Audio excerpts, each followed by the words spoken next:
And the Grammy goes to...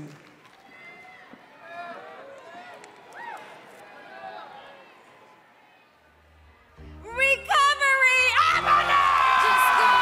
Okay, this is crazy.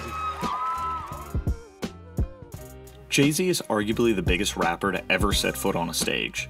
What's even more, he's one of the most successful businessmen anywhere in the world. Since his inception in 1996, Jay became one of the biggest voices in hip-hop and transitioned beyond the genre to become one of the most important voices in America. Fun fact, he also has 21 Grammy Awards. So why is it that on Grammy night, just a few weeks into the new year, Jay-Z's latest album, 444, was snubbed from winning any Grammy Awards? Jay put his whole soul on that album, which is actually a rarity in his 20-plus years, and he gave fans a peek behind the curtain of a life many don't get to see. It was a look at his high and lowlights, including him speaking on the Solange elevator incident, his poor treatment of Beyonce, and his hopes for his daughter. Jay-Z was nominated for 8 different awards, including Album of the Year and Song of the Year, and he won none of them. Instead, the Grammys fell back on who you hear on popular radio, and once again showed that they're way behind the curve when it comes to what people are actually listening to.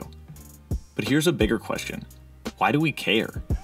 I mean, Jay-Z boycotted the Grammys back in 1999 because DMX didn't get a nomination after selling almost 1 million copies of his 2 albums. He only came back in 2004 because Beyonce was up for an award. There's public outcry every year over the disrespect shown to hip-hop at the Grammys.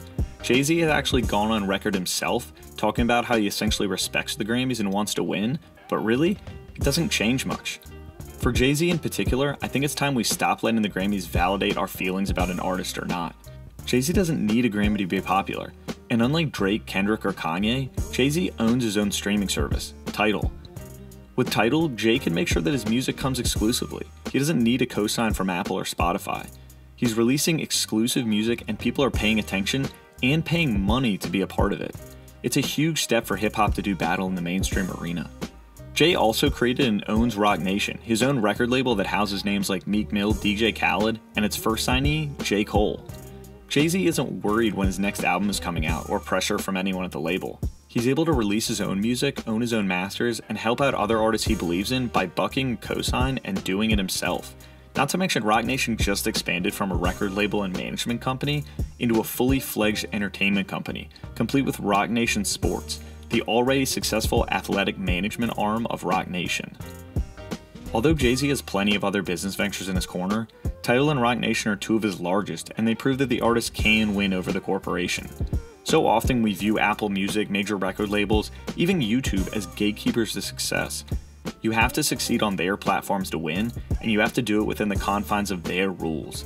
But Jay-Z built his empire, and now he's giving back and empowering other artists to do the same. Jay may not have won another Grammy this year, but does it really matter? Not just from the perspective of, we don't care what the Grammy committee thinks, but also from a financial perspective. Winning a Grammy isn't going to make Jay-Z more popular, and it isn't going to convince his label or a streaming service to give him more press and a bigger budget.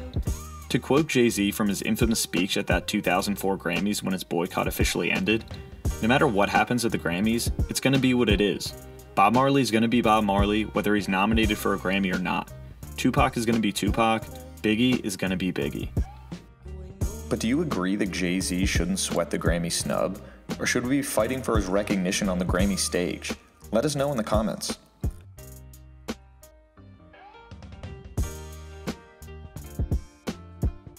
What up, squad? I hope you enjoyed the video. If you did, you can hit the subscribe button. You can also follow us on Twitter and Instagram by clicking the links below. Until next time, thanks for watching All Def Music.